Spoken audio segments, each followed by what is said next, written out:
বাংলাদেশ জামাত ইসলাম এদেশে কোরআন এবং সুন্নাহর আইন প্রতিষ্ঠার জন্য বহুদিন আগে থেকে চেষ্টা করছে।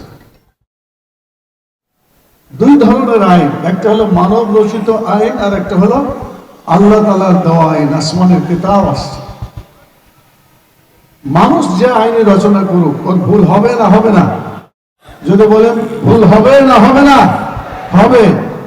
আর আল্লাহর দেওয়া যে আইন, বর্তমানে কোরআন সর্বশেষ কিতাব, এই কোরআনের আইনের মধ্যে কোনো ভুল আছে? যদি বলেন ভুল আছে, তাহলে আমরা মানুষের আইনকে সামনে আনবো নাকি আল্লাহ তাআলার কোরআনের আইনকে দেশে চালু করার জন্য চেষ্টা করব? কোনটা? আল্লাহর আইন চালু করার জন্য আমরা চেষ্টা করব।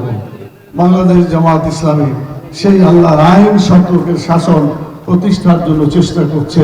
আপনাদেরকে আমরা দাওয়াত দিচ্ছি, আসুন এই কোরআন এবং সুন্নাহর আইন পেতে হলে কোরআন সুন্নাহর আইনের জন্য আগামী জাতীয় সংসদে ভোট দিতে হবে কাকে? দাঁড়িপাল্লাতে।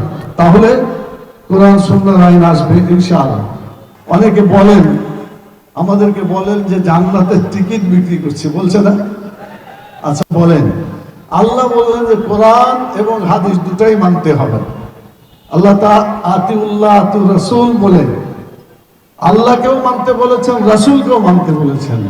আল্লাহ এবং আল্লাহ রাসূলের আইন মেনে যদি আমরা দুনিয়ায় চলি এবং আল্লাহ তাআলা আমাদেরকে আখিরাতে জান্নাত দেন, কথাটা কি আমাদের না আল্লাহ? যদি বলেন কার?